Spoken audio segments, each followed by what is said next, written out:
The gentleman yields back. We now go to yet another gentleman from California. Thank you, Mr. Chairman. I'm a recovering computer science major, and when I was studying computer science, I thought, oh, neural networks, they're never going to work. So just take whatever I say with a grain of salt. All right, I'd like to just note for the record what happened. Congress established in the House of Representatives a bipartisan AI task force. I was the co-chair. And there were 12 Democrats, 12 Republicans, and we all agreed on over 80 recommendations in a bipartisan manner, a number of which could be turned into legislation.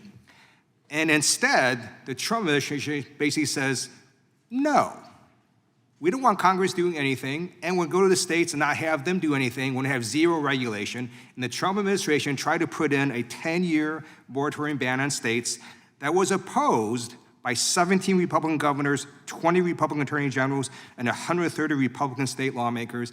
And then that 10-year proposed ban failed 99-1 in the US Senate, a spectacular rejection of what the administration was trying to do. So now we're in a place where the actual reality is, it's not whether we're gonna regulate AI, it's do you want 17 states doing it, or do you want Congress to do it? And with that lead in, Mr. Thierer, I know you were supportive of AI moratorium. Your approach failed. So now we're in this new sort of position since it's failed.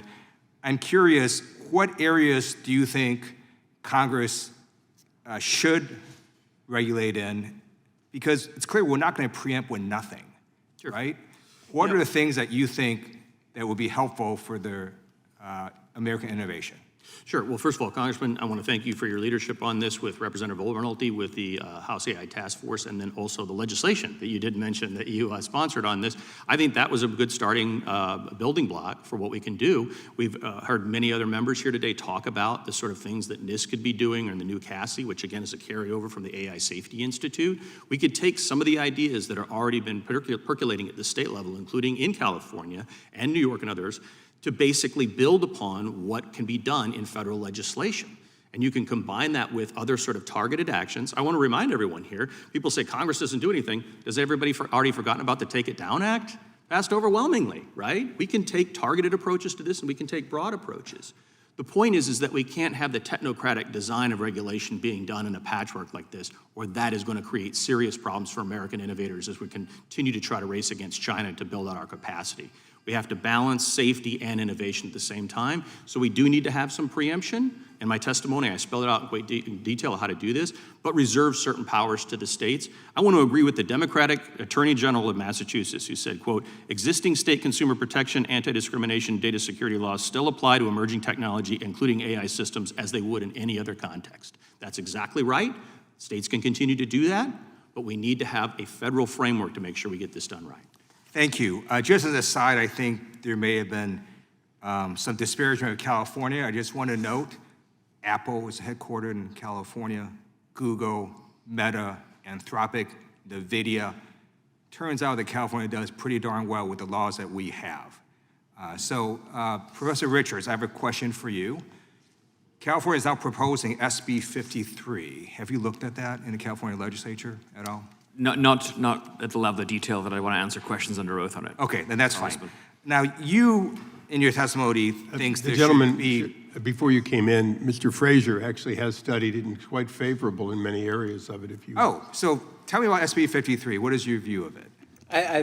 Earlier in my remarks, I said that SB 53 is the least bad state bill I've seen with respect to AI development. I think that it gets right a lot of the emphasis on information sharing that we know is essential to leading to better AI policy. So the sorts of disclosures that SB 53 calls for from labs, I think, is a very positive step. I would like to see it done at a federal level and not at the state level.